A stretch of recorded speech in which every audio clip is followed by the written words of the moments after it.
Hello, very good morning to all of you guys. कैसे हो आप लोग? मैं भी बढ़िया हूँ, आप भी अच्छे होगे। चलो स्टार्ट करते हैं हमारा टॉपिक आईटीसी, जो हम कंटिन्यू कर रहे थे, इनपुट टैक्स क्रेडिट, जिसके अंदर हम आए हैं हमारे पेज नंबर 309 पे। करेक्ट? चलो आ जाओ बच्चों जल्दी से। अच्छा, मैंने जितना अभी तक के कराया है वो पूरा हमने घर पे रीड किया है, अच्छी से पूरा रिवाइज करना है अपने को। ठीक है, चलो देखो, ये टॉपिक जो है हम लोग पढ़ रहे हैं इनपुट टैक्स क्रेडिट, बहुत इंपॉर्टेंट टॉपिक है। अभी भी बता रहा हूँ आपको, ध्यान से सुनो। जहाँ पे नहीं समझता है मुझे प्लीज़ पिंग करो, मैसेज करो, मैं उसका रिप्लाई आपको 100% दूंगा। क्योंकि इनपुट टैक्स क्रेडिट सिर्फ एग्जाम पर्पज के लिए नहीं, बट उसके बाद में भी आप जब प्रैक्टिस में आते हो तब भी बहुत इंपॉर्टेंट टॉपिक है आपके लिए। ठीक है? क्योंकि नॉर्मली हर किसी का एक क्वेश्चन क्या होता है, जैसे हमने सप्लाई, तो देखो सप्लाई तो गवर्नमेंट अपने आप ही लगा देती है। सप्लाई जो है, supply means I want to sell about sale. Output GST liability जो है उसके ऊपर तो गवर्नमेंट अपने आप ही टैक्स लगा देगी। बट प्रॉब्लम कहाँ आएगा बताए? आपके इनपुट्स पे। इनपुट्स पे ना आपको डिसीजन लेना पड़ेगा कि कब हम इनपुट पे जीएसटी क्लेम कर पाएंगे, नहीं कर पाएंगे। तो ये आपको बहुत अच्छे से ध्यान में लेना है। ठीक है बच्चों, चलो आ जाओ। क्योंकि सप्लाई के ऊपर ऑलमोस्ट आप अगर देखोगे, अगर आप एग्जाम्शन छोड़ दो, कुछ एग्जाम्शंस या कुछ शेड्यूल 3 के जो उन्होंने एक्सक्लूजन्स दिए हैं वो अगर छोड़ दो, तो हर कोई चीज सप्लाई में आएगी, खबर है। बट अगर हम देखें इनपुट्स के अंदर, आईटीसी के अंदर, तो आईटीसी में ऐसा सीन नहीं है। आईटीसी में ऐसा है कि उन्होंने जो जो बोले हैं उतने ही आपको आईटीसी मिलेंगे, उसके अलावा आईटीसी नहीं मिलेंगे। चलो आ जाओ, एग्जाम्पल नंबर 3 पे आए थे। Mrs. X Limited supplied taxable goods from the factory after manufacture in the month of October 2017। अरे ये क्वेश्चन बताने से पहले मुझे आपको थोड़ा सा ये बताना पड़ेगा कि section, there are two sections, section number 73 and section number 74। ये दो सेक्शंस जो है, ये सेक्शन बताते हैं कि अगर आपने रिटर्न फाइल करते वक्त, आपने रिटर्न फाइल किया और रिटर्न फाइल करते वक्त में कोई एरर्स हो गए उसके अंदर, जो कि विलफुल नहीं है। 73 क्या बोलते हैं उसकी बात चल रही है। विलफुल एरर नहीं है, मतलब गलती से कुछ तो एरर हो चुके हैं और आपके अगेंस्ट में, जैसा अगर आपके एरर हुए, किसी ऑफिसर, जो भी असेसिंग ऑफिसर था उसने चेक किया। असेसिंग ऑफिसर मतलब कौन होता है? जब आप यहाँ से रिटर्न फाइल करते हो, आप रिटर्न क्या फाइल करते हो कि सर हमारा इतना इतना सेल हुआ इस मंथ में और इतने इतने परचेसेस हुए। ये सेल और परचेसेस आपने फाइल करने के बाद आप एक पोर्टल के थ्रू वो अपलोड करते हो, और जो भी असेसिंग ऑफिसर है, जो भी ऑफिसर है, प्रॉपर ऑफिसर है, वो उसको चेक करता है कि सर आपने प्रॉपर सप्लाई, प्रॉपर इनपुट्स लिए हैं कि नहीं लिए हैं। अगर उसको ऐसा लगता है कि नहीं यार आपने आईटीसी ज्यादा ले लिया, या तो आपने जितना सप्लाई बताना चाहिए था उतना बताया ही नहीं, या तो आपने टैक्स पे करना चाहिए था, टैक्स पे किया ही नहीं, एक तो आपको जो आईटीसी एक्चुअल में मिलना चाहिए था उससे ज्यादा आपने क्लेम कर लिया, ऐसा कुछ हो गया है। अगर ऐसा कोई भी सीन होता है तो वो आपको ना सबसे पहले तो नोटिस इशू करता है कि भैया आप मुझे बताइए, शो कॉज नोटिस देता है और बोलता है कि सर ऐसा डिफरेंस आने का रीजन क्या है, हमको बताइए। फिर हम लोग उसका रिप्लाई देते हैं। अगर वो रिप्लाई सेटिस्फैक्ट्री लगा, एक तो हो सकता है कि वो सेटिस्फैक्ट्री है और नॉट। अगर भाई सेटिस्फैक्ट्री है तो फिर मैटर क्लोज, मैटर क्लोज हो गया। बट अगर भैया अगर ये सेटिस्फैक्ट्री नहीं है, अब क्या? तो फिर वो क्या करता है, वो आपको, आप एक तो आपने रिप्लाई दिया, हो सकता है आपने रिप्लाई भी नहीं दिया हो, मतलब एक तो आपका रिप्लाई है, रिप्लाई इज नॉट सेटिस्फैक्ट्री और नॉट रिसीव एनी रिप्लाई। एक तो रिप्लाई आपने दिया ही नहीं, या तो जो रिप्लाई दिया वो सेटिस्फैक्ट्री था ही नहीं। तो फिर ऐसे केस में ऑफिसर क्या करता है? ऑफिसर ना एक डिमांड इशू कर देता है आपके अगेंस्ट में, डिमांड इशू कर देता है। क्या डिमांड इशू करता है? वो बोलता है कि देखो भैया, हमने आपको काफ़ी समय दिया, हमने आपको नोटिसेस दी, हमने आपको बहुत सारा टाइम दिया कि आप हमको रिप्लाई दो, बट क्योंकि आपने रिप्लाई नहीं दिया, तो हम क्या करते हैं, अब हम चाहते हैं कि हम आपके अगेंस्ट में एक्शन ले, और हमारे हिसाब से जो भी लाइबिलिटी आती है, क्या आती है? लाइबिलिटी आती है, वो आप पे कर दे। पे करो, क्या करो? पे करो। जो भी लाइबिलिटी आती है वो हमारे हिसाब से आप पे कर। अब यहाँ पे हमारे पास कोई ऑप्शन है क्या? बहुत सारे ऑप्शन होते हैं, बट इनका ऐसा है कि भाई अगर ये जो गलती आपसे हुई है ये विलफुल नहीं है, ये फ्रॉड्यूलेंट नहीं है, मतलब ऐसा कोई माइंडसेट नहीं था कि आपको फ्रॉड करना है और आपने गलती से कोई मिस्टेक कर दी हो, क्या कर दियो, गलती से कोई मिस्टेक कर दी हो, तो ऐसे सिचुएशन में हम लगाते हैं सेक्शन नंबर 73। क्या लगाते हैं बच्चों? Section number 73। फिर सर सेक्शन नंबर 74 कब लगाया जाएगा? देखो सेक्शन नंबर 74 तब लगाया जाता है, सेक्शन नंबर 74 तब लगाया जाता है जब आपने कोई फ्रॉड किया। क्या किया बच्चों? आपने फ्रॉड किया। फ्रॉड किया मतलब सर मैंने ना आईटीसी हमको अवेलेबल नहीं थे, फिर भी हमने अननेसेसरी एक कोई तो भी डमी कंपनी बना के उससे हमने आईटीसी ले लिए, मतलब उसने हमको सप्लाई बताया और हमने इनपुट्स क्लेम कर लिए और उसने रिटर्न फाइल किए ही नहीं। ऐसे बहुत सारे इनपुट्स हमने लेके बैठ गए। अब ये जो नेचर था आपका, ये जो आपने इस यहाँ पे घोर किया, उसके अंदर यहाँ पे जो भी आपने मतलब फ्रॉड किया, ये किस किस इंटेंशन से किया था? ये आपने किसी को डिसीव करने को, मतलब आपको गवर्नमेंट को डिसीव करना था, उस इंटेंशन से आपने किया। अब मुझे एक बात बताओ, ऐसा अगर आपका कोई इंटेंशन है और आप फ्रॉड करते हो तो क्या आपके ऊपर हमने मतलब डिपार्टमेंट ने एक्शन लेना चाहिए? बिल्कुल। यहाँ पे भी डिपार्टमेंट क्या करती है? पहले नोटिस भेजती है, नोटिस का रिप्लाई दीजिए कि सर आपने ऐसा क्यों किया और ऐसा करने की वजह क्या थी, और अगर आपने ऐसा किया है या नहीं किया ये हमको बता दीजिए। ठीक है, फिर इन्होंने बताने के बाद में या तो ये रिप्लाई दे या ना दे, एक तो रिप्लाई दे सेटिस्फैक्ट्री हो या ना हो, वो दोनों चीजों पे डिपेंड करता है। अगर सेटिस्फैक्ट्री है तो फिर वो क्या कर सकते हैं, वो 74 को उठा के 73 में डाल दे। मतलब सर समझा नहीं, वापिस से बताइए। अरे बाबा, हमने अभी बोला, अभी प्रॉपर ऑफिसर मैं हूं, मैंने आपके रिटर्न चेक किए, मैंने देखा यार आपने इनपुट्स जो है आईटीसी जो है बहुत ज्यादा क्लेम कर लिए और सारे डमी लग रहे हैं मुझे, सबके सब फेक लग रहे हैं मुझे। तो मैंने आपको नोटिस भेज दी सेक्शन 74 के अगेंस्ट में कि सर आपको ये डिमांड ऑर्डर है और आप प्लीज पे कर दीजिए, क्योंकि हमने आपको नोटिस भेजी, नोटिस के अंदर आपने प्रॉपरली रिप्लाई नहीं दिया। फिर एक तो हो सकता है कि आपने ऐसा रिप्लाई आपने रिप्लाई दिया कि उसके अंदर आपने बोला देखो सर हमने कुछ भी ये जो भी हमारा हुआ है या जो भी आईटीसी हमने एक्सेस क्लेम किया है वो किसी फ्रॉड के वजह से नहीं, वो जो भी हुआ एक मिस्टेकली हुआ और हमारा ऐसा कोई इंटेंशन नहीं था गवर्नमेंट डिपार्टमेंट को डिसीव करने का। तो फिर ऐसे सिचुएशन में क्या किया जाए? ऐसे सिचुएशन में ये 74 से उठा के उसको 73 में डाल देता है। 73 क्या बोलता है? फिर 73 बोलता है कि आपने फ्रॉड नहीं किया। तो यहाँ पे एक्शन जो होती है 73 में वो सीवियर एक्शन नहीं होती है। अच्छा सर सीवियर एक्शन क्या हो सकती है? देखो 73 के अंदर अगर आपको नोटिस आए और 73 के अंदर अगर आपके अगेंस्ट में प्रोसीडिंग स्टार्ट होती है ना, तो उसके अंदर आपको जो मैक्सिमम पेनल्टी देनी पड़ती है वो 15% टू 50% है। कितनी है? 15% टू 50% है। बट बच्चा यहाँ पे कैसा है पता है? 15% टू 50% किसका सर? 15% टू 50% आपके टैक्स लाइबिलिटी।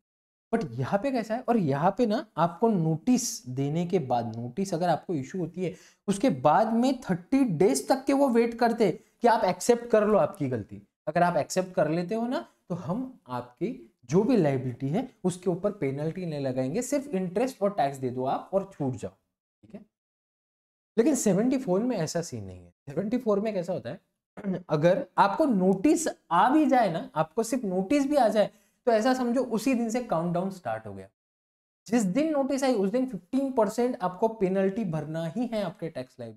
नोटिस आई उसी दिन से, उसके बाद में वो पेनल्टी बढ़ते जाती है और वो 100% ऑफ टैक्स लाइबिलिटी बन सकती है। तो ये सीवियर एक्शन है 74 के। अब मुझे एक बात बताओ सर, ये हम लोग यहाँ क्यों पढ़ रहे हैं, यहाँ क्या सेंस आ रहा है इसका? एक्चुअली देखा जाए तो हमको ये डिमांड और ऑर्डर से इसका कोई लेना देना ही नहीं है, क्योंकि हमको एग्जाम में एप्लीकेबल ही नहीं है। बिल्कुल, मैं ये जो बता रहा हूँ इसका रीजन है। सर यहाँ पे ये बोलते हैं कि आप मुझे एक बात बताओ, 73 वाली एक्शन सीवियर एक्शन है या 74 वाली? बिल्कुल सर 74 वाली।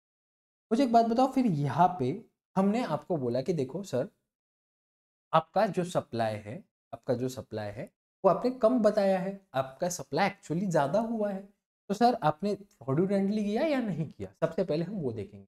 अगर फ्रॉडुलेंटली नहीं किया हो तो क्या हमने जो सप्लाई बाद में बताया, देखो 73 के अंदर हमने आपको नोटिस भेज दी, आपने मान लिया, आपने बता दिया, चलो यहां तक की 73 में आपने मान लिया, बता दिया। अब ये जो आपने सप्लाई बाद में बताया, क्या उसका आईटीसी हमने किसी को देना चाहिए या नहीं देना चाहिए? बिल्कुल देना चाहिए सर, क्योंकि हमने हमारी गलती मान ली ना, पर हमने कोई गलती जानबूझ के तो नहीं की थी, तो हमको इनपुट टैक्स क्रेडिट तो मिलना चाहिए। है लॉजिक? यस। बट 74 के अंदर जब आपने फ्रॉडुलेंटली कोई चीज की थी, आपने फ्रॉडुलेंटली डिसीव करने की कोशिश की थी डिपार्टमेंट को, क्या डिपार्टमेंट आपको आईटीसी देगा? बिल्कुल नहीं देना चाहिए सर, नहीं देना चाहिए। देना चाहिए कि नहीं देना चाहिए बच्चों?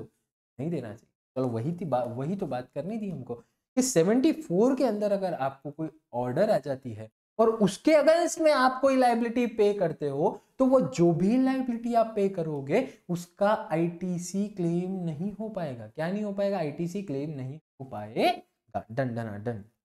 चलो आ जाओ, अभी ये एग्जांपल पढ़ेंगे तो मजा आएगा। Mrs. X Limited supplied taxable goods from the factory after manufacture in the month of October 2017 for sale to a distributor for rupees 8 lakh. Mrs. X Limited had suppressed this transaction. वाह क्या बात है। However, he deposited the GST. क्या बात है, 12% on these goods. उसने बाद में बता दिया। और ये शो कॉज नोटिस कौन से सेक्शन के अंदर की थी भाई? 74. When there is a fraud of the CGST Act 2017 by the Central Tax Officer and pass the order accordingly. अब बताइए क्या इन्होंने क्या बोलना है इनका? मिसेस एक्स लिमिटेड ने कोई एक ट्रांजैक्शन था जो सप्रेस किया, मतलब छुपा दिया, सेल किया था किसी डिस्ट्रीब्यूटर को और वो ट्रांजैक्शन छिपा दिया, वो बताया ही नहीं डिपार्टमेंट को। और फिर बाद में ऐसा हुआ कि वो ऑफिसर को समझ में आया, ऑफिसर ने आपको नोटिस भेजी, सेक्शन 74 के अंदर आपको शो कॉज नोटिस इशू कर दी। अब बताइए, बोले ये तो फ्रॉड का केस है और आपने वो एक्सेप्ट करके बाद में डिपॉजिट भी कर दी गवर्नमेंट के पास, तो क्या अब आपको उसके ऊपर का आईटीसी देना चाहिए कि नहीं देना चाहिए? ये क्वेश्चन है। आप बताइए देना चाहिए कि नहीं देना चाहिए? अभी तो हमने पढ़ा सर कि बिल्कुल नहीं देना चाहिए। हाँ, यहाँ पे सर 73 होता ना, यहाँ अगर 73 होता ना तो हम दे भी देते, बट 74 है ना। हाँ हाँ हाँ हाँ हाँ, आप फ्रॉड कर रहे हो। आपको कहाँ से आईटीसी देंगे? नहीं देंगे, बिल्कुल नहीं देंगे। चलो आ जाओ, क्या बोलते हैं ये पढ़ते। As per Rule 36(3) of CGST Rule 2017, no credit on payment of tax due to fraud, willful misstatement or suppression of fact, etc. मतलब no credit on payment of tax shall be allowed, मतलब credit allow नहीं होगा. In the given case, no input tax credit was available to registered person if the supplier has paid the tax in pursuance of order where any demand has been confirmed on account of fraud, willful misstatement, suppression of action, so under 74 of CGST Act. मतलब क्या बोलना चाहते हैं ये कि अगर ये 74 के तहत होगा तो कोई भी रजिस्टर्ड पर्सन हो वो बाद में भले ही टैक्स पे कर भी दे बट उसका आईटीसी नहीं मिलेगा. Hence, input tax credit is not allowed to recipient of this goods that is distributor in the given case. क्या मिलेगा कि नहीं मिलेगा? जाया क्लियर है बॉस? चलो आगे बढ़ू. बिल्कुल सर, आगे बढ़ जाइए, समझ गया हमको.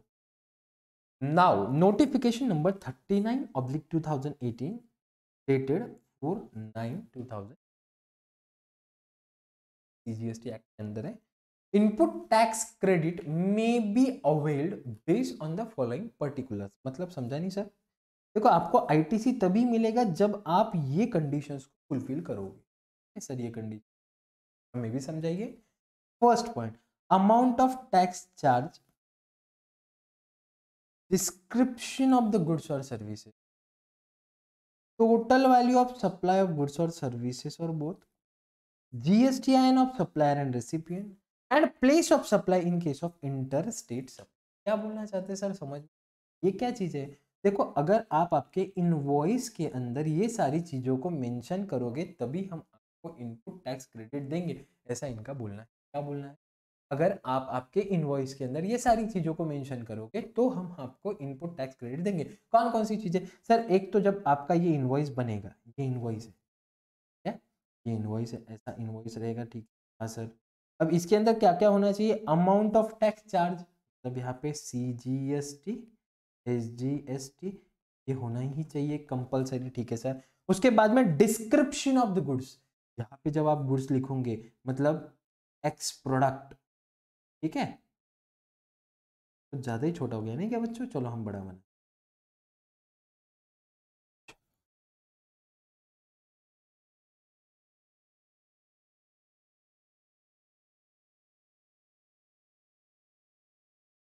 आपका CGST, GST, IGST होगा तो IGST, ठीक है, जो भी हो वो आपको लगाना। उसके बाद में जब आप एक्स प्रोडक्ट को सेल करते हो तो उसका डिस्क्रिप्शन यहाँ आपको लिखना पड़ेगा कि भाई वो किस से रिलेटेड है, ठीक है। उसके बाद क्या बोल रहा है ये देखो, 2 पॉइंट तो हो गए। Total value of supply of goods, अब यहाँ पे आपकी इनवॉइस वैल्यू भी आनी चाहिए, इनवॉइस वैल्यू भी आपकी आनी चाहिए, यस सर।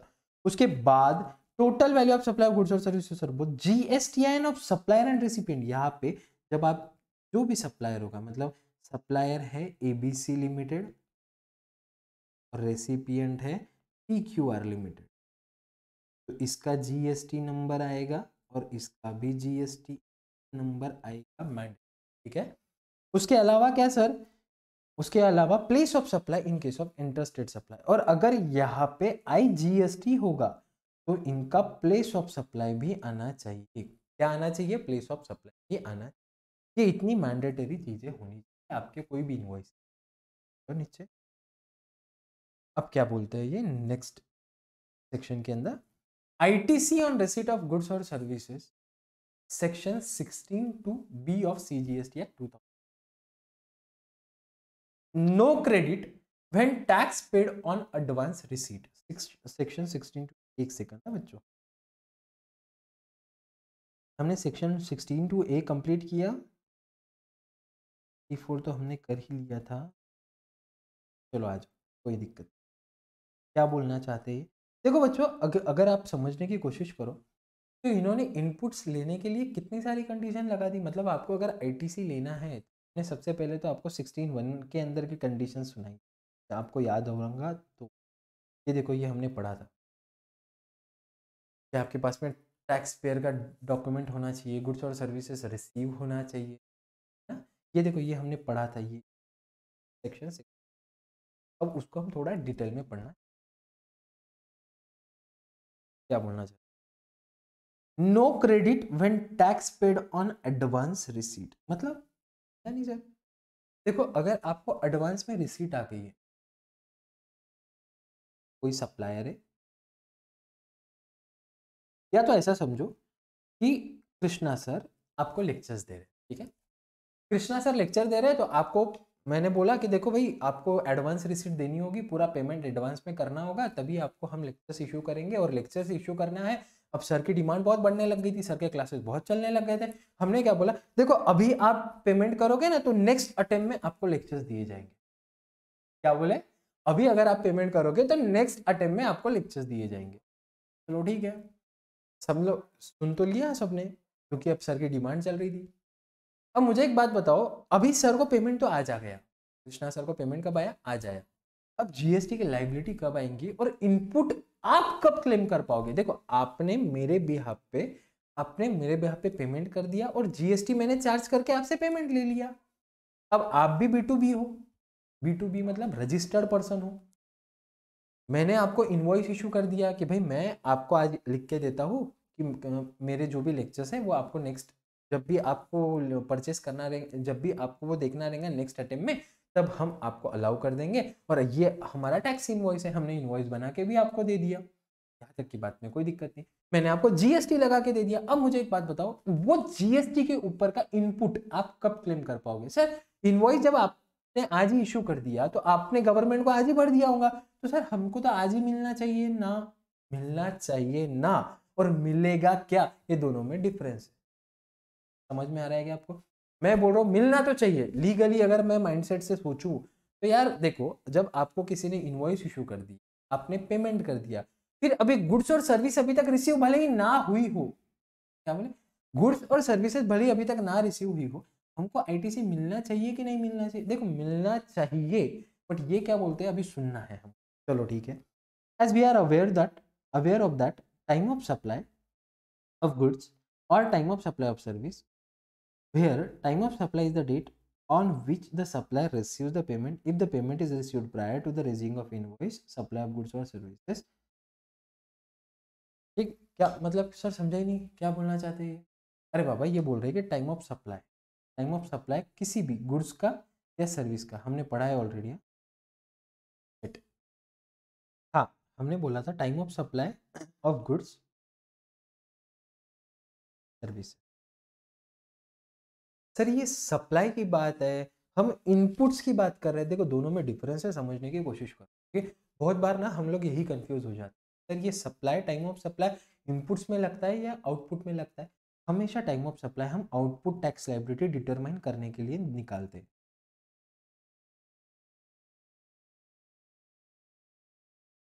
मतलब सर हम टाइम ऑफ सप्लाई क्यों निकालते हैं? कि हमारी ड्यूटी कब बनती है? Tax payment. इसके लिए हम टाइम ऑफ सप्लाई देखते हैं। अब समझ में चलो, गुड्स और सर्विसेज के केस में हमने बोला था टीओएस कैसे डिटरमाइन करें, टाइम ऑफ सप्लाई कैसे डिटरमाइन करें। हमने बोला था उसके अंदर एक तो date of issue of voice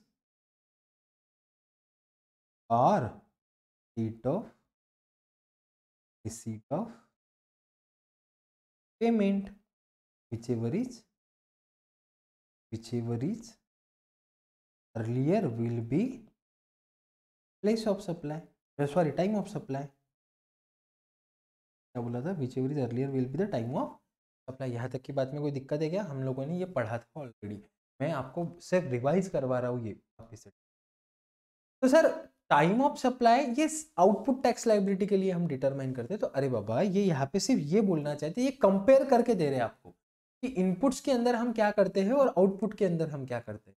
input के अंदर इनका क्या बोलना है कि अगर आपने पार्ट पेमेंट में भी भले, जैसे अगर आपने सप्लाई किया है और आपने सप्लाई, जैसा कोई मिल्कमैन है, कौन है? मिल्कमैन। अगर मिल्कमैन बोलने से अच्छा हम ये बोलेंगे कोई वर्क्स कॉन्ट्रैक्ट सर्विस देता है। कौन सी सर्विस देता है? Works contract. क्या कर रहा हूँ मैं? वर्क्स कॉन्ट्रैक्ट सर्विस देता है, ठीक है।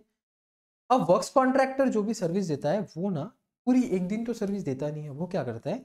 पार्ट में सर्विस है, पार्ट में, फिर पार्ट में, फिर पार्ट में, फिर पार्ट में। तो हम उस केस में क्या बोलते हैं पता है आपको? 1 2 3 4 ऐसे 4 पार्ट्स में सर्विस दी। उस केस में हम टीओएस कैसे डिटरमाइन करते हैं? हम ये बोलते हैं कि अगर आपने इस दिन पेमेंट कर दिया या आपने सक्सेसिव स्टेटमेंट इशू कर दिया हो या तो आपने इनवॉइस इशू कर दिया हो, तो इसी डेट को आपका टाइम ऑफ सप्लाई आ जाएगा। मतलब इसी दिन आपकी लायबिलिटी आ जाएगी जीएसटी पे करने की। मतलब जो हमने सबसे पहली बात की कि भले ही सप्लाई, जैसे मैं सप्लाई आपको कोई, मैं वर्क्स कॉन्ट्रैक्ट सर्विस आपसे किसी से लेता हूँ और वर्क्स कॉन्ट्रैक्ट सर्विस लेता हूँ, तो मैं क्या करता हूँ, एक पार्ट में मैंने आपको बोला जैसे 20% आप सर्विस दे दोगे मैं आपको पेमेंट कर दूंगा, फिर 40% होगी तो मैं आपको पेमेंट कर दूंगा, फिर 60% सर्विस कंप्लीट होगी तो मैं आपको पेमेंट कर दूंगा और उसी दिन इनवॉइस इशू हो जाएगा। चलो ठीक है। तो जीएसटी पे करने की लायबिलिटी कब आएंगी भाई? जीएसटी पे करने की लायबिलिटी आएंगी जैसे जैसे आपका कॉन्ट्रैक्ट कंप्लीट होते जा रहा है, जैसे जैसे पार्ट में आप कंप्लीशन हो रहा है, जैसे जैसे पेमेंट्स इशू हो रहा है या इनवॉइस इशू हो रहा है, व्हिचएवर इज अर्लियर, आपको टैक्स लायबिलिटी तो आई जाएंगी गवर्नमेंट को पे करने की। गवर्नमेंट कितनी होशियार है विचार, देखो आप थोड़ा सा सोचो क्या बोल रही है गवर्नमेंट कि अगर पार्ट में भी हुआ ना, क्या पार्ट में भी हुआ ना, सप्लाई अगर पार्ट में होता है तो जिस दिन वो पार्ट कंप्लीट हो जाए उसी दिन आप जीएसटी पे कर देना भाई, ऐसी गवर्नमेंट बोलती है। लेकिन हम आपको आईटीसी कब देंगे? अरे देखो मैंने आज पेमेंट कर दिया, जीएसटी लायबिलिटी पे कर दी। अब जीएसटी लायबिलिटी मैंने आपसे वर्क्स कॉन्ट्रैक्ट की सर्विस ली, आपसे सर्विसेज ली, मैंने आपको पेमेंट किया। अब मुझे आईटीसी, मैंने पेमेंट कर दिया ना जीएसटी का, तो मुझे आईटीसी मिलना चाहिए कि नहीं मिलना चाहिए? बिल्कुल मिलना चाहिए सर। आपको आईटीसी कब मिलेगा पता है? आप जिस दिन लास्ट इंस्टॉलमेंट पे करोगे ना उस दिन। मतलब सर समझा नहीं? अरे बाबा ये बोल रहे आउटपुट टैक्स लायबिलिटी तो यहां पे आएगी, लेकिन आपको इनपुट अगर क्लेम करना है ना, तो आप इनपुट क्लेम करने के लिए सीधा यहां पे आना, ये यहां पे बिल्कुल नहीं मांगना हमको, हाँ हाँ इना चोलवे। अगर आपको आईटीसी क्लेम करना है तो सिर्फ यहां आना और यहां लेके जाना। मतलब लाइबिलिटी जब आ रही थी इन पेमेंट की, तो उनका बोलना आ रहा था कि भाई आप आ जाओ पार्ट पार्ट में, जैसे जैसे लाइबिलिटी आती है वैसे वैसे पे ऑफ कर दो। लेकिन अगर आपको आईटीसी क्लेम करना है तो लास्ट में आना जिस दिन पूरी सर्विस कंप्लीट हो जाएगी। समझ रहा है आप? यस सर, अब समझा, अब पढ़ो। तो ये फर्स्ट पार्ट जो था ये बोल रहे थे कि टाइम ऑफ सप्लाई कब होगा। अब देखते हैं कि आईटीसी की बात क्या करते हैं। GST paid by supplier on advance is not, wait, GST paid by supplier on advance is not auto-populated to the account of recipient of goods or services.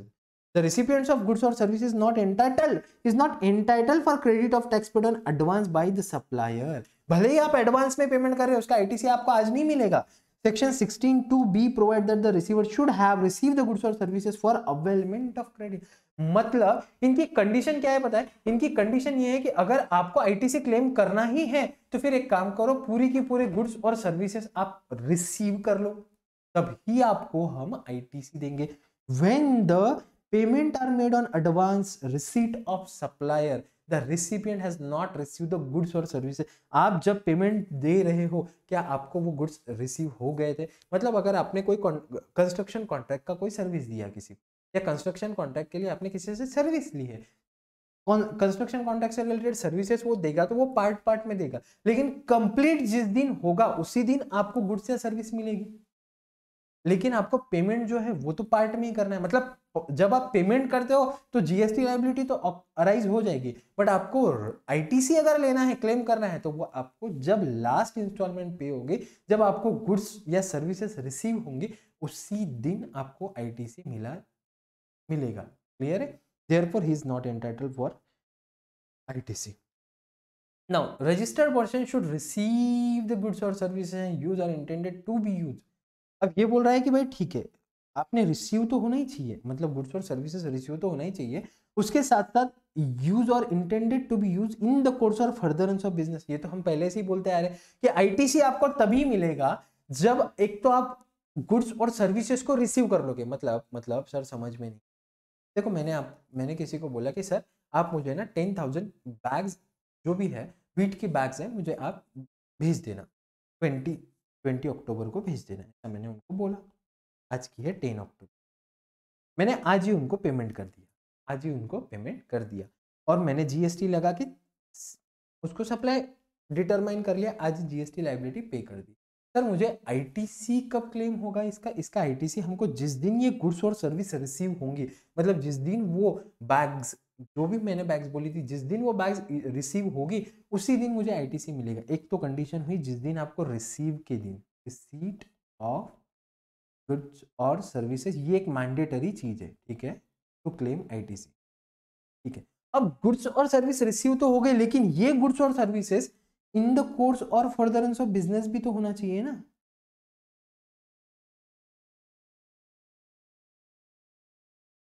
मतलब आपने अगर पर्सनल पर्पज के लिए कोई गुड्स और सर्विस रिसीव की होंगी, क्या हम आईटीसी देंगे? बिल्कुल नहीं देंगे। क्यों आईटीसी देंगे आपको?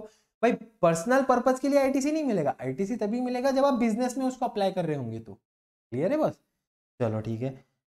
Are not in case input or input services are not received by the registered person, the question of its use in the course or furtherance of business does not arise and hence ITC not allowed. अरे बाबा, अगर आपको goods और service मिली ही नहीं तो आप कहां से बोलोगे कि बिजनेस पर्पज के लिए थी या नहीं थी? जब मिलेगी तो फिर आप कहां यूटिलाइज करोगे, उस पर डिपेंड करेगा आपको आईटीसी दे या ना दे। मतलब सबसे पहले क्या होना चाहिए, सबसे पहले होना क्या चाहिए आपको? रिसीट ऑफ गुड्स और सर्विस होना, और रिसीट ऑफ गुड्स और सर्विस होने के बाद में आपको क्या होना चाहिए? आपने वो इन द कोर्स और फर्दरेंस ऑफ बिजनेस, मतलब आपने बिजनेस पर्पज के लिए ही उसको यूटिलाइज करना चाहिए, तभी तो हम आपको आईटीसी देंगे ना। तब तक के आईटीसी तो नहीं देंगे।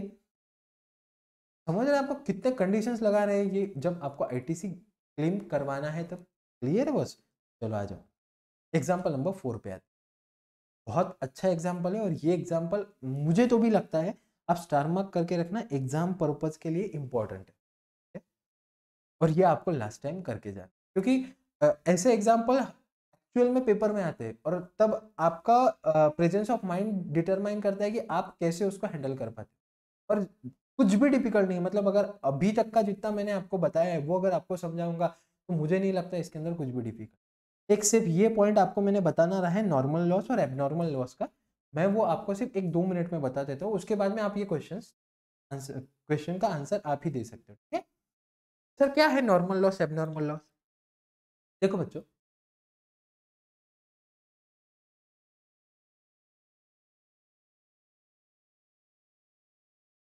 ये मुंबई पोर्ट है,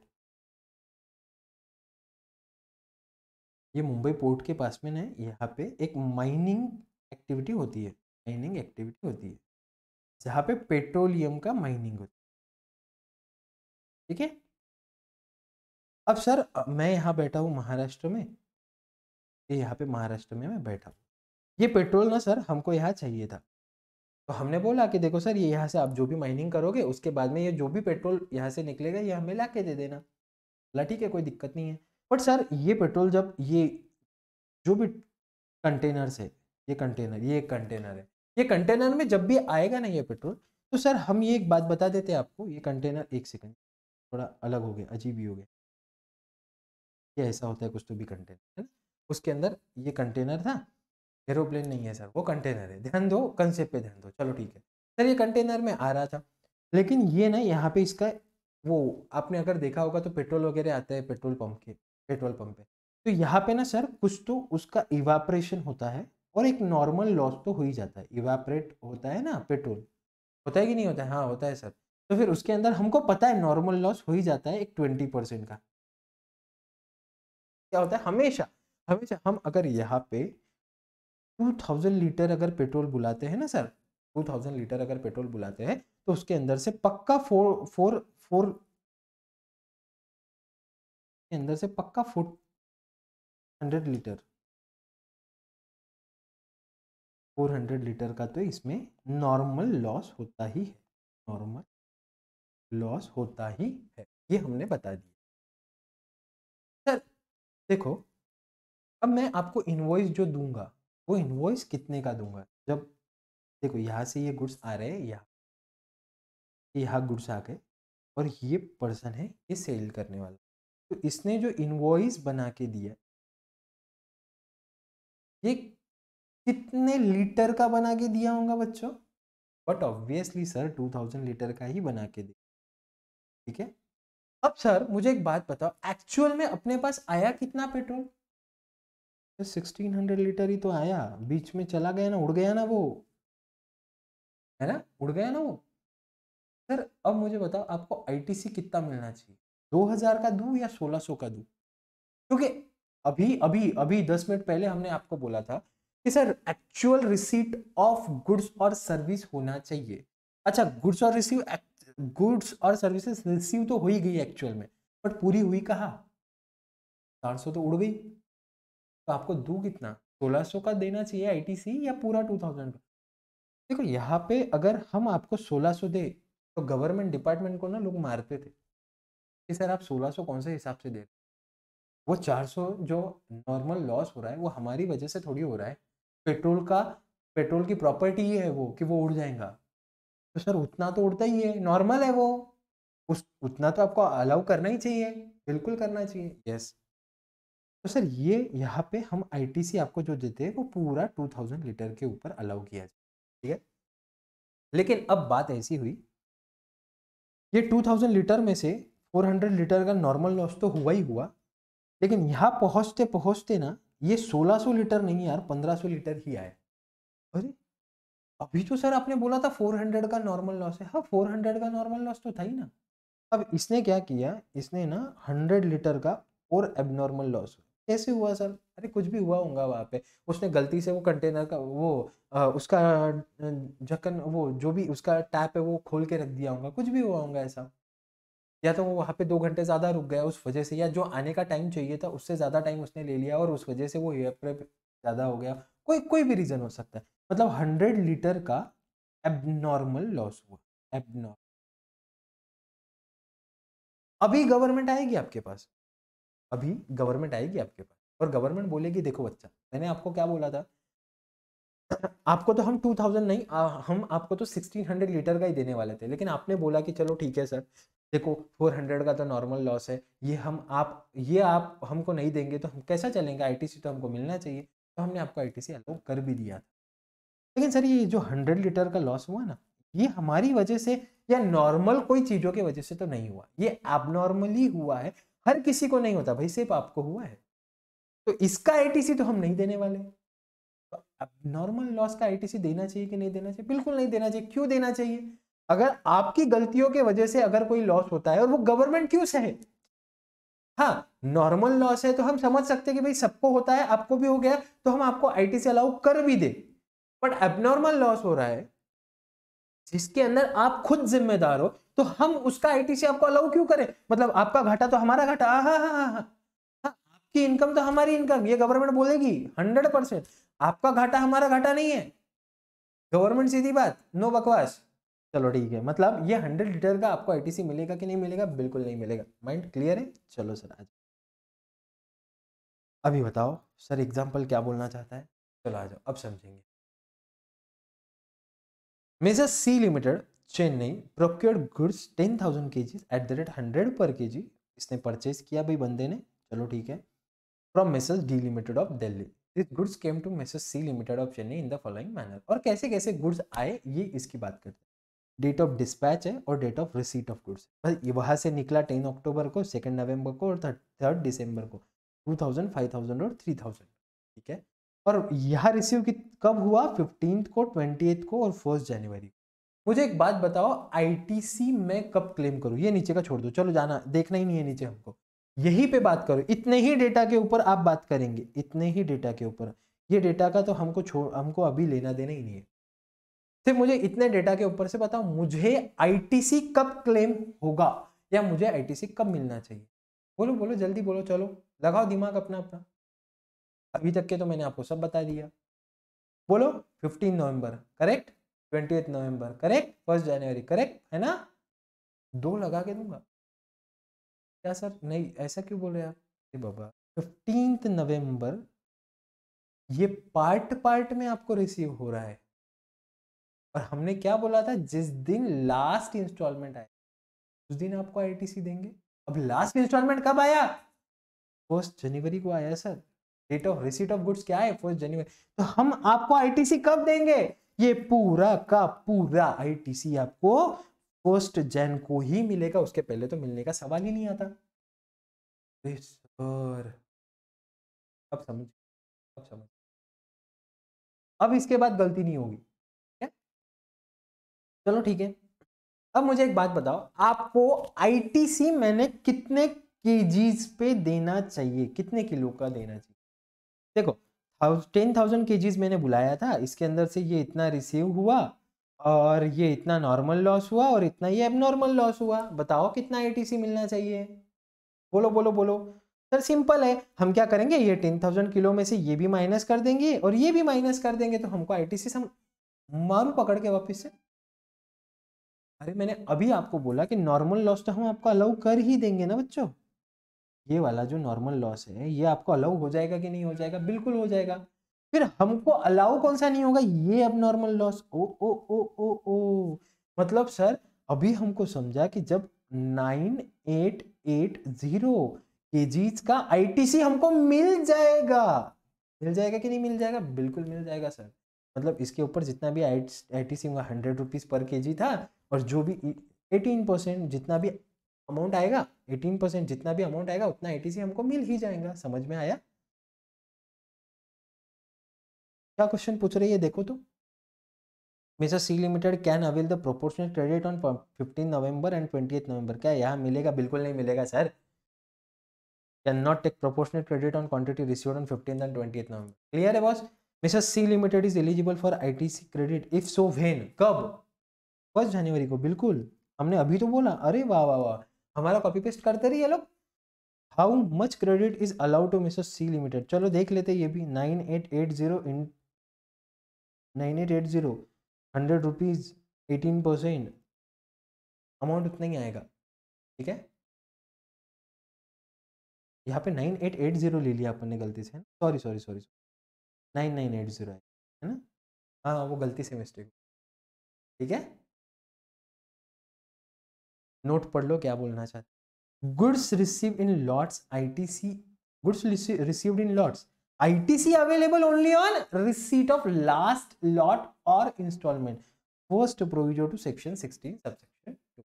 Entire ITC is allowed in case of transit loss, that is normal loss, whereas ITC not allowed to the extent of transit loss, that is abnormal loss. मतलब normal loss का ITC मिल जाएगा, abnormal loss का ITC नहीं मिलेगा. Clear हुआ? Done sir, समझ गया, बढ़िया.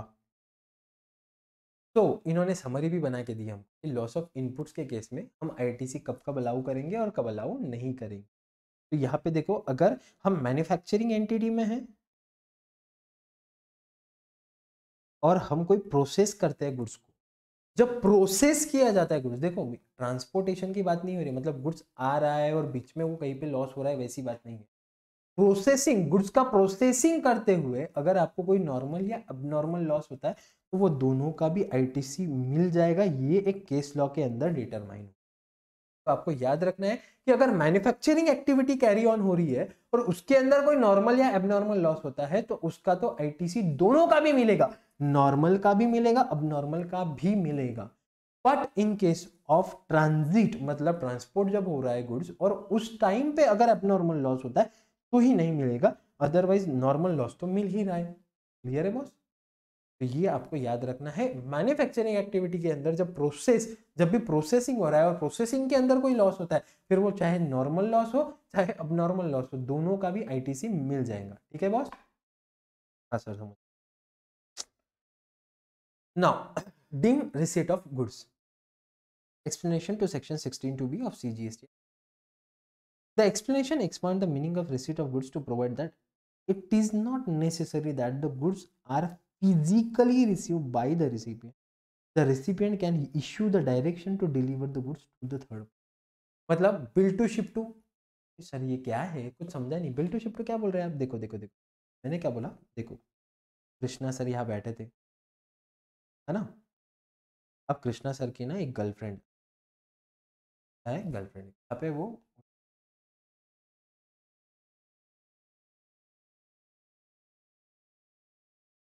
आलिया, ठीक है. कृष्णा सर की गर्लफ्रेंड है आलिया. अब वो थी पुणे में, कृष्णा सर बैठे यहाँ वाशिम में. अब कृष्णा सर को ना अपनी गर्लफ्रेंड को कोई गिफ्ट भेजना था, कोई गिफ्ट सेंड करना था यहाँ से. उनका बर्थडे था ना, बर्थडे था उनका, क्या. तो कृष्णा सर को गिफ्ट भेजना था. कृष्णा सर ने क्या किया, एक पुणे की कोई तो मॉल था, पुणे में एक मॉल था, मैंने वहाँ से ना कुछ तो एक अच्छा सा गिफ्ट वहाँ से ऑर्डर किया और वो गिफ्ट मैंने बोला कि यहाँ पे आप मेरे गर्लफ्रेंड को आलिया जी को भेज दीजिए. ठीक है, कोई दिक्कत नहीं है. अब मुझे एक बात बताओ, यहाँ पे बिल, ये मॉल वाला बिल बना के किसको देगा? सर आलिया जी को देना चाहिए. नहीं नहीं नहीं, ऐसा नहीं होता है बच्चों. आलिया जी को देना तो चाहिए लेकिन अब वो होता नहीं है वैसा, क्या करें. चलो ठीक है ना, उन्होंने बिल बना के दिया किसको? कृष्णा सर को. और वो गुड्स किसको दिए सर? जो भी गुड्स या सर्विस जो भी मैंने बोला था वो किसको दिया? वो आलिया जी को दिया.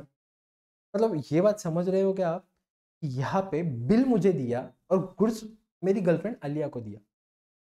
अब ये बात यहाँ पे ये आई कि जब आपने अभी बोला था सर 2 मिनट पहले कि आपने पेमेंट किया, ठीक है, आपको इनवॉइस आया वो भी ठीक है, पर गुड्स आपको रिसीव होंगे तभी हम आपको आईटीसी देंगे. है ना. अब कृष्णा सर आपको गुड्स तो आई ही नहीं, वो तो आलिया जी को गए ना, आपको थोड़ी आए. आपको है क्या? अब ऐसे केस के अंदर हम ये जो है ना, ये जो यहाँ पे सप्लाई हुआ वो भी हम क्या बोलने वाले हैं? Deem receipt of goods. क्या बोलेंगे इसको? डीम न सर, डीम रिसीट ऑफ, क्या बोलेंगे इसको? Deem receipt of goods. इसको और एक नाम दिया गया है बिल टू शिप टू. क्या है बच्चों? Bill to ship to model.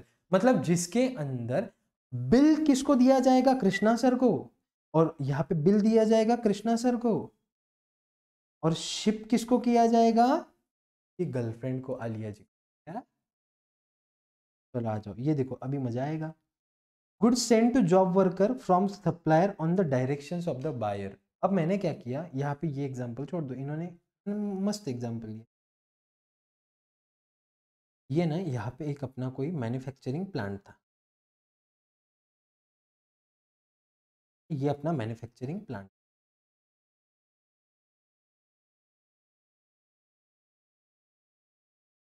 ये अपना यहाँ पे सप्लायर है। और एक गुड्स हमको चाहिए था जो हमको ना पहले एक जगह से प्रोसेस करवाना पड़ता है और उसके बाद में हम हमारे प्लांट में लेके आते हैं। ठीक है, मतलब सर समझा नहीं। देखो, ये एक रॉ मटेरियल प्रोड्यूस करते, कोई भी एक प्रोड्यूस कर बनाते, बना के भेजते। ये बंदा यहाँ पे मैंने एक अपॉइंट किया है, ये जॉब वर्कर है। कौन है बच्चों? Job worker. जॉब वर्कर का काम क्या होता है पता है क्या? आप जो जॉब उसको देते हो वो उसको कंप्लीट करके आपको रिटर्न देता है। अब ऐसे सिचुएशन, नॉर्मली ये ट्रांजैक्शन ऐसा होता नहीं है। नॉर्मली अगर जॉब वर्क की बात करें तो हम इसको कोई गुड्स दे देते हैं, वो उसके ऊपर प्रोसेस करता है और हमको वापस लाके दे देता है, फिर हम उसके ऊपर हमको जो भी प्रोसेसिंग करके हमको सेल कर देते हैं। ये होता है जॉब वर्कर। लेकिन अब हुआ ऐसा कि मेरे पास में वो गुड्स था नहीं, तो वैसे भी मुझे सप्लायर से लेना था, तो मैंने सप्लायर को बोला देख भाई एक काम कर, तो सीधा सीधा वो जो भी गुड्स मुझे चाहिए वो आप एक काम कर, वो जॉब वर्कर को सेंड कर दे, वो उसके ऊपर जो भी प्रोसेसिंग एक्टिविटी करना है करेगा और मुझे लाके दे देगा।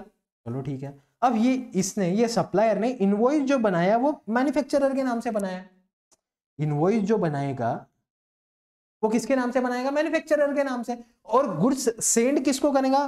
गुड्स सेंड किसको किया? ये जॉब वर्कर को किया। जैसा हमारी लास्ट एग्जांपल में हमने देखा था कि भाई गिफ्ट इनवॉइस तो मुझे मिला, लेकिन गिफ्ट गया मेरी गर्लफ्रेंड को, आलिया को। तो यहाँ पे हुआ क्या? यहाँ पे भी सप्लायर ने इनवॉइस दिया किसको? इनवॉइस किसको दिया? मुझको दिया। और गुड्स सेंड किए मेरे जॉब वर्कर को। तो सर सिंपल चीज है, यहाँ पे भी हम यही मानेंगे कि ये bill to ship to model है। मतलब सर समझा नहीं? देखो, बिल आपको हुआ और शिप इनको किया गया, तो ऐसा समझा जाएगा कि यही सप्लाई हुआ है। और इसको हम क्या बोलेंगे? Deem receipt of goods by the manufacturer. मतलब इसके ऊपर का आईटीसी क्लेम कौन करेगा? ये करेगा जॉब वर्कर या मैन्युफैक्चरर? कौन क्लेम करेगा बताओ? आईटीसी कौन क्लेम करेगा? बोलो, आईटीसी कौन क्लेम करेगा? आईटीसी क्लेम करेगा बिल्कुल सर, मैन्युफैक्चरर करेगा, क्योंकि बिल मेरे नाम पे आया है। वो बेचारा वो क्या कर रहा है? वो सिर्फ मैं बोल रहा हूँ ऐसा काम करके मुझे वापस देने वाला है। तो 101% सर मैन्युफैक्चरर को ही आईटीसी मिलने वाला है। चलो आ जाओ, अभी क्या बोलना चाहते हैं ये सुनो। इन्होंने भी एग्जांपल दिया। सप्लायर यहाँ पे तेलंगाना में, goods ship to job worker, सीधा आंध्र प्रदेश में गुड्स आया, और बायर चेन्नई का है। In case of bill to ship to model, goods receive by job worker will be considered as goods receive by buyer. मतलब हम यहाँ पे, जैसे हमने ये एग्जांपल दिया कि यहाँ पे कौन रिसीव कर रहा है गुड्स, हम ये मान लेंगे मैन्युफैक्चरर। क्लियर है बस? सेम वैसे ही बोल रहे हैं कि ये बायर ने गुड्स रिसीव किया, ऐसा हम मानेंगे, ना कि वो जॉब वर्कर ने। समझा? हाँ सर। तो आईटीसी किसको मिलेगा? ये बायर को मिलेगा। समझ में आया कि आपको मैं क्या बोलना चाहता, है ना? चलो आ जाओ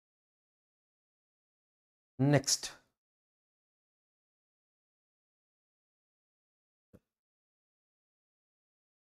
Tax charge in respect of such supply has been actually paid to the government. 16 to C of CGST.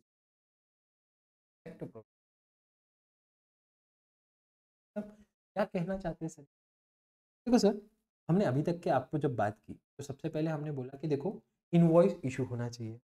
Invoice to issue, जैसा मैंने आपको गुड्स सप्लाई किए, मैंने आपको गुड्स सप्लाई किया और आप रेसिपिएंट हो, तो हम ये किसके एंगल से देख रहे हैं? ये सब कुछ रेसिपिएंट के एंगल से, जिसने परचेज किया है उसके एंगल से देख कि भाई हम परचेसर को आईटीसी कब देंगे। तो एक सबसे पहले तो जो सप्लायर है उससे मुझे क्या होना चाहिए? इनवॉइस आना चाहिए।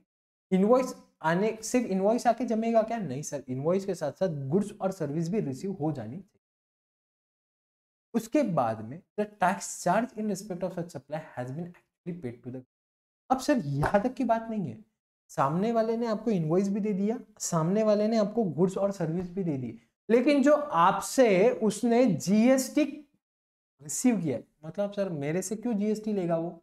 सिंपल चीज है भाई, अगर मैं कोई गुड्स परचेस करता हूँ, अभी ये मोबाइल है, ये मोबाइल मैं परचेस करता हूँ, ठीक है, मैं मोबाइल परचेस करता हूँ तो मैं इसका पेमेंट करता हूँ, मैं जब पेमेंट करता हूँ तो वो मुझे इनवॉइस इशू करता है, तो मुझे इनवॉइस मिल गया, उसके बाद में ये मोबाइल मिल गया, मोबाइल तो मिल गया, इनवॉइस भी मिल गया, मैंने जो पेमेंट उसको किया वो मैंने जीएसटी के साथ वाला पेमेंट किया, क्योंकि मैंने जीएसटी उसने चार्ज किया होगा, मैंने जीएसटी भी पे किया, अब उसने वो जीएसटी भी गवर्नमेंट को पे करना चाहिए, ये कंडीशन है ये। मतलब मुझे अगर इसका आईटीसी क्लेम करना है ये मोबाइल का, तो वो सामने वाले पर्सन ने, मतलब जो सप्लायर है उसने, वो मैंने जो जीएसटी उसको दिया है वो गवर्नमेंट को देना चाहिए उसने, तो मुझे आईटीसी मिलेगा, अदरवाइज नहीं मिलेगा। अब पढ़ो, it is now specifically provided that supplier has actually paid to the credit of appropriate government the tax amount on the supply made by him, मतलब जिसने सप्लाई किया उसने उसके ऊपर का जो जीएसटी है वो गवर्नमेंट को पे करना चाहिए। Okay, the liability of payment of tax will be computed by the common portal based on the information of outward supply declared by the supplier of goods और service by the recipient himself, और उसने जितना declare किया है invoice के ऊपर उतना उतना उसने पेमेंट कर देना चाहिए। The liabilities so computed as per GSTR3 will automatically reflected in common portal in tax liability register of taxpayer in part 1 of GST PMT1, वो GSTR3B के अंदर आ जाएगा और आपको पे करना पड़ेगा। चलो ठीक है, ये इतना कोई इंपॉर्टेंट पार्ट नहीं है, ये आपको अपने आप ही समझ में आ जाएगा। हाँ, the taxpayer can make the payment of such liability either by using the balance available in the credit ledger or a cash ledger. The payment is required to be made by 28th of the next month। मतलब ये कौन सी date है भाई? ये date है आपकी GSTR3B की। GSTR3B कब तक फाइल करना होता है? GSTR3B फाइल करना होता है नेक्स्ट मंथ। आपका अगर अप्रैल मंथ है तो अप्रैल मंथ एंड होने के बाद में मई मंथ के 28 से पहले आपको ये सब कुछ बताना है गवर्नमेंट को कि हमने इतना इतना सप्लाई किया और इसकी इतनी लायबिलिटी होती है, इतना हमारा परचेस है, सेल माइनस परचेस, जो भी बैलेंस आएगा वो हम आपको पे करना चाहते हैं या पे कर देते हैं। तो इनका बोलना क्या आ रहा है, ये बात समझ में आ रही है क्या कि आपका ये जो रिटर्न है कौन सा वाला सर? GSTR3B, ये भी ड्यू डेट पे ही जाना चाहिए। मतलब ये प्रॉपर टाइम पे अगर रिटर्न जाएगा, रिटर्न क्यों जाएगा सर? अरे समझा नहीं सर, कुछ भी नहीं समझ में आ रहा, वापिस से बताना। देखो सिंपल सिंपल सिंपल, कुछ भी हार्ड नहीं है। मैं सप्लायर हूँ मोबाइल का, है? मैंने मोबाइल सप्लाई किए 1 2 3 4 5 6 7 8, ऐसे बहुत सारे मोबाइल सप्लाई किए मंथ के अंदर, 1 2 4 5, इसको भी इनवॉइस दे दिया, इसको भी इनवॉइस दे दिया, इसको इनवॉइस नहीं दिया, इसको इनवॉइस दे दिया, इसको इनवॉइस नहीं दिया। उसके बाद में ये हो गई इनवॉइस की बात, पेमेंट। उसके बाद हमने बात की थी receipt of goods, receipt of goods, इसको मैंने मोबाइल भी हैंड ओवर कर दिया, इसको नहीं किया, इसको कर दिया, इसको कर दिया, इसको नहीं, ठीक है। एक हुआ ये, एक हुआ 2, अब थर्ड पॉइंट, एक तो इनवॉइस इशू हो गया, गुड्स भी रिसीव हो गए सामने वाले पर्सन को, और मैंने जीएसटी रिटर्न के अंदर बता दिया, मतलब पेमेंट भी कर दिया। किसने? ये सप्लायर की रिस्पॉन्सिबिलिटी, पेमेंट कर दो, ठीक है। ये अगर रिटर्न जीएसटी का रिटर्न फाइल कर दिया ड्यू डेट को और उसका पेमेंट भी कर दिया, यहाँ पे पेमेंट भी कर दिया, तो ऐसे केस में आईटीसी अलाउ होगा, आईटीसी अलाउ होगा। ये तीसरी कंडीशन। ये केस में क्योंकि यहाँ पे भी पेमेंट कर दिया, बट यहाँ पे हुआ क्या बच्चों पता है? यहाँ पे आपको एक्चुअल रिसीट ऑफ गुड्स और सर्विस हुई नहीं, क्या आईटीसी मिलेगा? बिल्कुल नहीं मिलेगा सर। देखो बहुत इंपॉर्टेंट कंडीशंस हैं, मैं आपको इसलिए भी लेके और एक बार मैं आपको बाद में करा दूंगा, लेकिन अभी ध्यान से सुन। ये थर्ड पॉइंट, यहाँ पे भी पेमेंट नहीं हुआ, अरे नहीं हुआ तो फिर आईटीसी वैसे भी नहीं मिलेगा सर, क्योंकि पेमेंट भी नहीं हुआ और यहाँ पे रिसीट भी नहीं हुए गुड्स, तो कहाँ से आईटीसी मिलेगा? नहीं मिलना था, ठीक है। हाँ सर ठीक है। यहाँ पे देखो सर, गुड्स इनवॉइस भी इशू हो गया और रिसीट भी हो गए गुड्स, और आपने जो ड्यू डेट पे पेमेंट करना था वो पेमेंट अफसोस नहीं किया, अफसोस नहीं किया पेमेंट, तो क्या आईटीसी मिलेगा किसको, जो भी रिसिपिएंट है उसको, मतलब ये 4 नंबर के रिसिपिएंट को आईटीसी इसका मिलेगा क्या, नहीं मिलेगा। ठीक है, यहां पे सर इनवॉइस इशू नहीं हुआ, गुड्स रिसीव भी नहीं हुए, लेकिन मैंने जीएसटी रिटर्न के अंदर पेमेंट कर दिया, क्या यहां आईटीसी मिलेगा, नहीं मिलेगा सर, क्योंकि ये दोनों भी चीजें नहीं है। मतलब समझ में आ रहा है आपको, आईटीसी आपको कौन से केस में मिलेगा, जब इनवॉइस भी इशू है, गुड्स और सर्विस भी रिसीव हो चुकी है, और आपने जीएसटी रिटर्न के अंदर फाइल कर दिया है। समझे बच्चों, यस सर। समझ अब समझो आपकी ये आईटीसी के लिए, आईटीसी आपको देने के लिए कितनी कंडीशंस लगा रहे, मजा आएगा। चलो ठीक है, it mean supplier will give the credit to the recipient only when tax paid to the government, मतलब उसको क्रेडिट तभी दिया जाएगा जब आप टैक्स पे करोगे, आप टैक्स पे करोगे तो आईटीसी मिलेगा, नहीं तो नहीं मिलेगा रे बच्चों। समझा, हाँ सर। चलो ये एग्जांपल पढ़ो, चलो जल्दी जल्दी पढ़ो ये एग्जांपल। चलो देखो क्या बोल रहे हैं, messrs x limited supply taxable goods from the factory after manufacture in the month of October 2000 for sale to a distributor for rupees 8 lakh. However, he deposited the GST at the rate 12% on this. Sir October month का था, तो इसकी liability कब थी पे करने की, max to max sir नवंबर 20 नवंबर तक पे कर देना चाहिए ना सर, तक पे कर देना चाहिए था 20 नवंबर। पे कब किया, सर ये तो हमको ध्यान में लेनी है। Again show cause notice issue under section 74, अरे बाप रे, 2 पॉइंट यहाँ पे मार खा रहे, एक तो डेट पे पेमेंट नहीं किया, और दूसरा 74 की नोटिस है, मतलब आपको ऑफिसर ने बोला कि आपने फ्रॉड किया है, आपने बताया नहीं है, आपको आईटीसी मिलेगा कि नहीं मिलेगा, बताओ बताओ, ये क्या बोल रहा है, find the net GST deposited into the government. अच्छा, और इन्होंने ये during the month December messrs x limited receive the goods worth ₹5 lakh bye paying GST at the rate 12%। तो क्या इसका आईटीसी हम आपको देना चाहिए कि नहीं देना चाहिए, बताओ। एक तो आपने डिफॉल्ट किया, इसका सर ड्यू डेट पे रिटर्न फाइल नहीं करके, मतलब पेमेंट नहीं करके ये सप्लाई, वो आईटीसी तो मिलना ही नहीं, वहाँ ही नहीं मिलना है, और 74 के अंदर है वो तो वैसे भी नहीं मिलना है।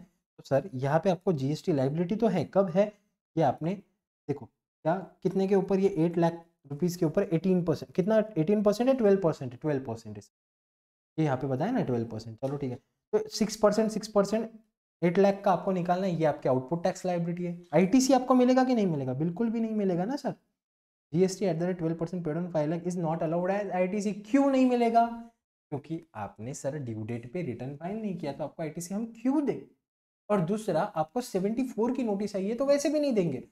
चलो ठीक है, अब एक सेकेंड सिनारियो हम लेते हैं कि अगर ये ड्यू डेट तो एक्चुअल में, मतलब ड्यू डेट 20 नवंबर को ही है, और आपने 10 जनवरी को पेमेंट किया है, और 74 नहीं 73 की नोटिस है, अब ऐसे केस में आपको आईटीसी देंगे क्या, वहां पे भी नहीं देंगे। क्यों नहीं देंगे, क्योंकि यहाँ पे आपने डिफॉल्ट, एक तो डिफॉल्ट किया ही है ना सर, 2 डिफॉल्ट है यहाँ पे, एक डिफॉल्ट है कि आपने ड्यू डेट पे रिटर्न फाइल नहीं किया, और दूसरा है 73 और 74। 73 का भले अगर हम नॉर्मल सेंस के अंदर, आप अगर ड्यू डेट पे रिटर्न फाइल कर देते थे, और फिर अगर 73 की नोटिस रहती थी तो हम आपको अलाउ भी कर देते थे, बट यहाँ पे आपने 73 का तो ठीक है आपने कर दिया 73 के अंदर, लेकिन आपके ड्यू डेट पे रिटर्न गया ही नहीं, तो आपको आईटीसी दे क्यों, आईटीसी। ठीक है सर, ये सेकंड सिनेरियो शायद वही पूछा है उन्होंने। Your answer is different if messrs x limited paid GST again show cause net. हाँ देखो क्या बोल रहे हैं वो, किसी ये सेकंड केस के अंदर आपको आईटीसी मिलेगा क्या, ये देखो आवर आंसर रिमेन सेम। अब third, rework messrs x limited paid output tax liability by self assessment. Self assessment बोले तो ड्यू डेट पे रिटर्न फाइल कर दिया सेक्शन 39 के तहत। अगर आपने ड्यू डेट पे रिटर्न फाइल कर दिया, फिर वो कोई भी नोटिस आए ना, 73 क्या है, 74 नहीं, हाँ 74 की आई तो नहीं चलेगा, बट 73 की नोटिस होंगी, तो फिर when there is no show cause notice, यहाँ पे बताया है उन्होंने कि no show cause notice issue, तो फिर आईटीसी मिल जाएगा। मतलब जो भी आपके आउटपुट टैक्स लायबिलिटी है उसमें से आईटीसी लेस करके जो भी बैलेंस है वो आपको कैश में पे करना पड़ेगा। कैश मतलब आपको बैंक से ही पे करना पड़ेगा। डन डन डन, यस बच्चों समझ रहा है, मजा आ रहा है सर आज, है ना। चलो एक छोटा सा पॉइंट ये कंप्लीट कर लेते हैं, इसके बाद का हम 16(2) से जो भी है वो नेक्स्ट लेक्चर में। Return under section 39 of CGST act 2017 must submit to avail the credit. ठीक है, मतलब आपका जो रिटर्न है ये अंडर सेक्शन 39, अभी तो सर आपने यहाँ पे कहीं तो भी लिखा था ना सर सेक्शन 39, सेल्फ असेसमेंट वाला रिटर्न, मतलब ये ड्यू डेट को जो रिटर्न जाना चाहिए, मतलब 20 तारीख के पहले जो रिटर्न जाना चाहिए ना, ये सेक्शन 39 वाला है, 3B जिसको हम बोलते हैं। तो ये बोल रहे हैं कि अगर आपको वो ITC अवेल करना है तो आपको रिटर्न भी जो है वो टाइम पे रिटर्न फाइल करना, अदरवाइज हम आपको ITC क्लेम नहीं है। Mr. Sex Limited supplied goods in the month of December 2022. The entry for debit must be made by 20th January. बराबर है। In the absence of making payment of tax, the return cannot be filed under Section 39 of CGST Act. In such a case, credit to the recipient of goods or service will be denied. अगर आपने due date पे return file नहीं किया तो जो भी रिसिपिएंट्स है उनको ITC नहीं दिया जाएगा, नहीं दिया जाएगा, नहीं दिया जाएगा। It means the credit will be denied even when the recipient has paid tax to the supplier and supplier has failed to pay the tax to the government. वापिस से पढ़ना है, बहुत important. It means the credit will be denied even when the recipient has paid tax to the supplier and supplier has failed to pay the tax to the government. मतलब भले ही आप बेचारे बहुत अच्छे बच्चे हो, आप रिसिपिएंट हो, आप बहुत अच्छे बच्चे हो, आपने टाइम पे उसको पेमेंट कर दिया आपके सप्लायर को, लेकिन ये सप्लायर की गलती की वजह से आपको ITC नहीं दिया जाएगा। गलती आपकी कुछ भी नहीं है, आपने तो, आप इतने अच्छे बच्चे हो, आपने टाइम पे देखो आपने क्या किया, आपने पेमेंट भी टाइम पे कर दिया, आपने गुड्स भी रिसीव कर लिए टाइम पे, लेकिन वो सामने वाला जो आपका सप्लायर था ना, उसने रिटर्न टाइम पे फाइल ही नहीं किया। अब उसने टाइम पे रिटर्न फाइल ही नहीं किया तो हम ITC नहीं ले पा रहे। तो सर हम जिंदगी में कभी ITC नहीं ले पाएंगे क्या उसका? अरे ऐसा नहीं है बच्चों, ये मंथ में नहीं तो अगले मंथ में ही सही ITC मिलेगा। हम ये नहीं बोल रहे ITC कभी नहीं मिलेगा, अरे बिल्कुल मिलेगा, बट ऐसा हम ये बोल रहे हैं कि ये मंथ का जब आप रिटर्न फाइल कर रहे हो तब नहीं मिलेगा। मतलब आपका 1 मंथ के लिए तो पैसा ब्लॉक हो गया कि नहीं हो गया? हो गया ना बच्चों, ये बात बोलना, समझा? बिल्कुल सर, बस ये एक तो सा पॉइंट कंप्लीट, हाँ, फिर उसके बाद में हम ब्रेक ले लेंगे। Payment to supplier of goods और सर्विसेज और both, second provision to section 16(2) of CGST act 2017। क्या बोलना चाहते हैं? The recipient should pay to the supplier of goods or services or both other than the supplier on which tax is payable on reverse charge basis the value along with tax payable thereon within a period of 180 days from the date of issue of invoice by the supplier. It means a recipient of goods or services should pay to the supplier within 180 days from the date of issue of invoice else the input tax credit shall be reversed. अरे बाप रे बाप, समझा के क्या बोल रही है? नहीं सर हमको नहीं समझा। अरे ठीक है समझ लेंगे अभी। अभी तक के कौन कौन सी कंडीशन थी भाई? अभी तक के फर्स्ट कंडीशन थी सर हमको, एक तो क्या होना चाहिए, इनवॉइस रिसीव होना चाहिए, इनवॉइस। फिर सेकंड कंडीशन बोली थी सर ये पेमेंट ऑफ, नहीं, हाँ, payment of tax by supplier to government. ठीक है sir. Third, file return within due date by supply. Hand writing पे ध्यान मत दो, कंसेप्ट पे ध्यान दो, ठीक है? ये 3 पॉइंट अभी तक के हमने कंडीशन में लगा। अब फोर्थ कंडीशन ये क्या बोल रहे हैं मालूम है आपको? फोर्थ कंडीशन में ये बोल रहे हैं कि सप्लायर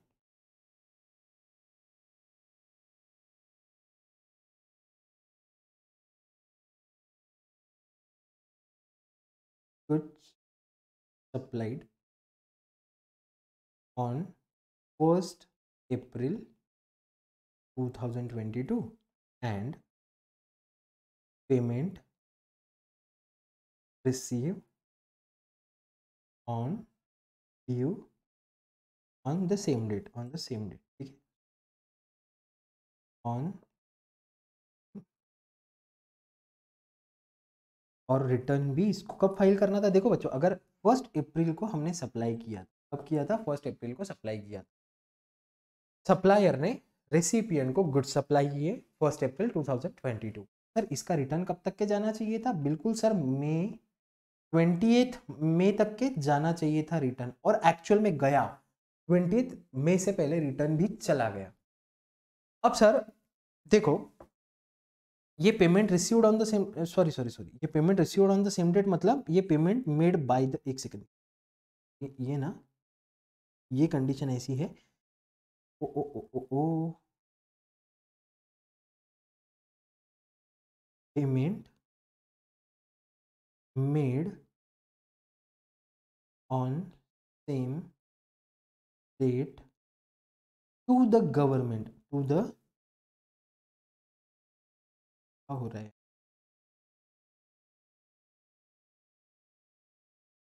टू द गवर्नमेंट मतलब बाय द सप्लाई।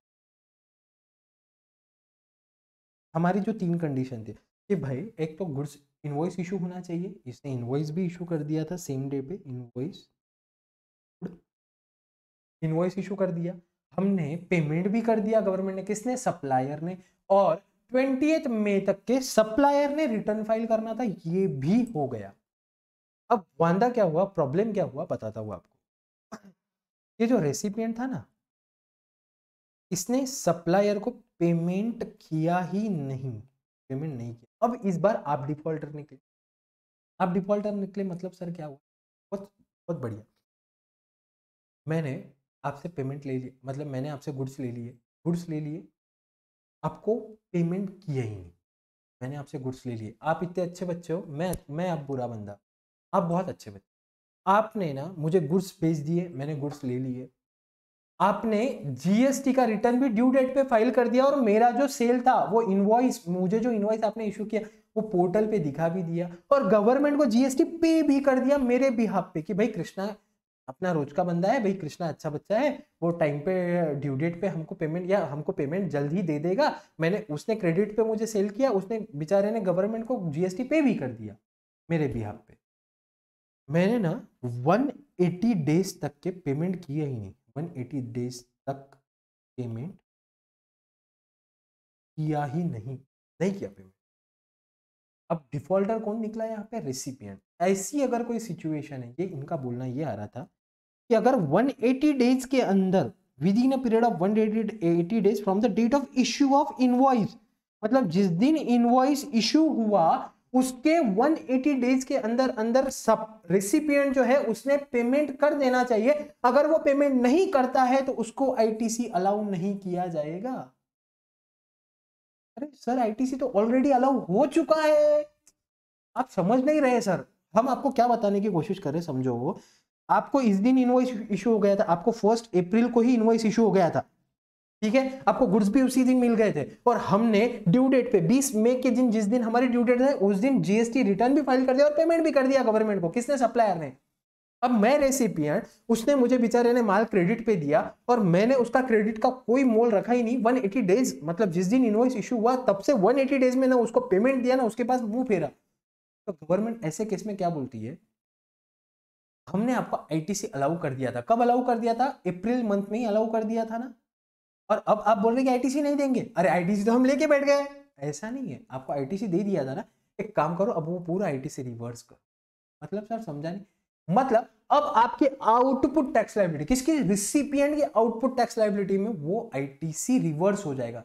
अभी भी नहीं समझ रहा सर, देखो आपके सप्लायर ने जब जीएसटी आपके नाम से भर दिया तो उन्होंने गवर्नमेंट के पोर्टल पे दिखा दिया कि कृष्णा को मैंने इतना इतना गुड सेल किया और उस पे इतना जीएसटी की लायबिलिटी है जो मैं पे करता हूं गवर्नमेंट आपको, बराबर है, और कृष्णा मुझे बाद में पेमेंट कर देगा, तो आप टेंशन मत लो गवर्नमेंट, यहां तक की बात होगी। फिर गवर्नमेंट ने राह देखी कि भाई कृष्णा पेमेंट करता है क्या, कृष्णा पेमेंट करता है क्या, कृष्णा पेमेंट कर, कृष्णा ने 180 डेज तक के पेमेंट किए ही नहीं। अब मुझे एक बात बताओ, इसके अंदर गवर्नमेंट को क्या लेना देना होगा रे, हाँ? मतलब क्या मतलब क्या है गवर्नमेंट को, अगर मैं पेमेंट करूं चाहे ना करूं, मेरी प्रॉब्लम, सप्लायर की प्रॉब्लम, सप्लायर को पेमेंट करना है, गवर्नमेंट को तो पैसा मिल गया है ना अपना, क्यों बैठना, फिर क्या लेना देना है तुमको मेरे बीच में आने का। ऐसा नहीं, गवर्नमेंट ये जो डिसीजन ली ये सप्लायर को सपोर्ट करने के लिए, ये व्यापारियों को सपोर्ट करने के लिए ये डिसीजन कि भाई अगर सप्लायर्स को 180 डेज में पेमेंट नहीं मिलता है तो जो रेसिपिएंट ने आईटीसी ऑलरेडी क्लेम कर लिया होगा वो आईटीसी का हम रिवर्सल कर देंगे, क्या कर देंगे, रिवर्सल कर देंगे, और उतना उतना उसके आउटपुट टैक्स लाइबिलिटी के अंदर ऐड कर देंगे, जिस दिन 180 डेज खत्म हो जाएंगे उस मंथ के अंदर। समझ में आया अभी? अब पढ़ेंगे हम वापस से। The recipient should pay to the supplier of goods or services or both other than the supplies on which tax is payable on reverse charge basis the value along with tax payable thereon within a period of 180 days from the date of issue of invoice by the supplier। आपको 180 days के अंदर payment कर देना चाहिए था। It means recipient of goods or services should pay to the supplier within 180 days from the date of issue of invoice if the ITC shall be reversed। समझ में आया बच्चों? अब समझा? क्लियर है? हाँ सर। ये हम नेक्स्ट लेक्चर में कर लेंगे। अब 37(1)(a) रूल और आगे कंटिन्यू करेंगे। चलो ठीक है, आज का इतना जितना भी मैंने पढ़ाया प्लीज प्लीज प्लीज रिवाइज करना, अच्छी से वापस से पढ़ना, अपनी मॉड्यूल से समझने की कोशिश करो। कहीं पे कुछ अटकता है तो प्लीज मैसेज करो ना। क्लियर है बच्चों? बाय, टेक केयर, चलो बाय।